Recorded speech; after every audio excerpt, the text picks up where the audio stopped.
Okay, let's talk about making that leap from the English you learn in a textbook to the English people actually speak. The goal here is pretty simple: to help you sound way more natural, feel a whole lot more confident, and actually, connect with people. So, let's dive in.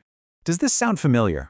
I mean, seriously, you spend all this time learning words, memorizing vocabulary, and then the moment comes to actually say something, and nothing.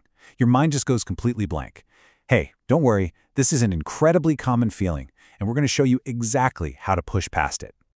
So, why does this even happen? Well, think of it like this. Knowing all the ingredients for a cake doesn't mean you know the recipe.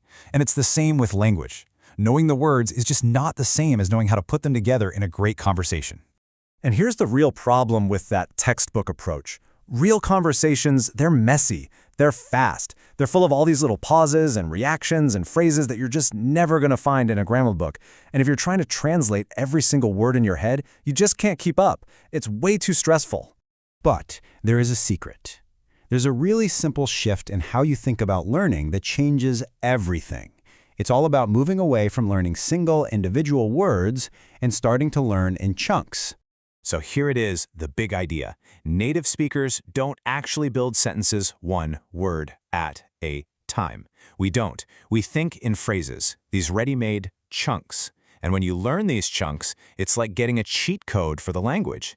It just massively cuts down on the brain power you need so you can stop translating and start, actually speaking. This is the key, right here. And check this out. This slide really lays it all out, doesn't it? Over on the left, you've got that old way, translating word by word. It sounds kind of robotic, and honestly, it just feels hard. But on the right, that's where we want to be, thinking in phrases. It sounds human. It feels fluid. It's just so much easier. And this quote just hits the nail on the head. It's not about how many words you know. It really isn't. It's about knowing how to string those words together into the natural phrases that people use every single day. Okay, so we've got the what and the why. So now let's get into the how. It's time to actually start building your personal phrase book with some super useful chunks for all kinds of common situations. So instead of that stiff, formal, hello, how are you, try one of these. How's it going? Is just a perfect casual way to start. And if you run into someone you haven't seen for a bit, long time no see, or it's been a while, they're so warm and friendly, and they just get the conversation started on the right foot. Sharing your opinion can be a little tricky sometimes, right? If you really agree with someone, I couldn't agree more is fantastic. And what if you don't agree? Well, this is a gem. I see what you mean, but it's brilliant because it shows you were actually listening to them before you share your own point of view. It's so respectful. And hey, quick detour here, because it's not just about phrases. Sometimes even single words are part of these regional chunks. What someone in the US calls a flashlight, a person in the UK calls a torch. There's no right or wrong here, of course. It's just a cool little reminder that language is alive, and it's got all these local flavors. The real skill is just to listen to the people around you and pick up on what they say. Oh, these are absolute lifesavers when you're trying to make plans. Works for me is just a super quick and clear yes. But what if you have to cancel? Something came up is perfect. It's polite, and the best part is you don't have to launch into a long, complicated story explaining why. Okay, this one is so important. Listen, there is absolutely no shame in asking someone to repeat something. Saying, sorry, I didn't catch that, is so much more natural than just nodding and pretending you understood. It shows you're paying attention and you actually want to understand them. Now, here's the thing. Speaking is really only half of the equation.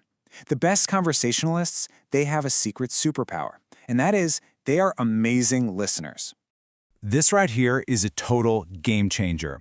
When you show someone you're truly listening, you make them feel important, you make them feel heard, it creates this real connection, and you know what? It takes all the pressure off of you to do all the talking. So let's just break this down into 4 super simple levels. You could start with level 1, just making little sounds like or to show you're tuned in. Level 2, you can use simple reaction words. Now, level 3, echo words. This is really cool. If they say, I just got back from Greece, you just repeat back the key word, like Greece, wow. See? It immediately shows you're engaged. And then, level 4, this is where you become a conversation pro. Let's look a little closer at these echo questions. It's actually really easy. You just take the little helper verb from their sentence, like have or can't or did, and you turn it into a tiny question. So, I have worked here becomes, have you? My sister can't swim turns into, can't she? It's so simple, but it's incredibly powerful for keeping a conversation flowing without any effort at all. Woo, okay, we have covered a lot. But look, knowing all this stuff is totally useless if you don't actually do something with it. So I have a really simple but really powerful challenge for you. The magic number is 3. That's it. Not 50, not even 10, just 3. So, here's the challenge. I want you to pick just 3 phrases. Any 3. Maybe it's, how's it going? Fair enough. And sorry, I didn't catch that. And your mission, should you choose to accept it, is to use them in a real conversation. Today. That is it. Just try it. And please remember, the goal here is not to be perfect overnight. It's just about making a little progress. Every single time you use one of these chunks in the real world, you're building a new habit. You're taking one more step towards sounding and feeling so much more confident and natural in English. So I'll leave you with this question. Just think about it for a second. Look back at all the phrases we covered. Which 3 are you going to pick? Which 3 are you going to try out today? Go ahead, decide now. You'll honestly be amazed at how quickly things start to change.